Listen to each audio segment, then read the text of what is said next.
In this video, I will show how to insert bullet points in text box in Excel.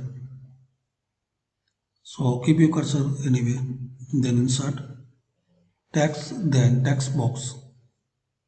Now draw your text box, insert your text, make changes as you need.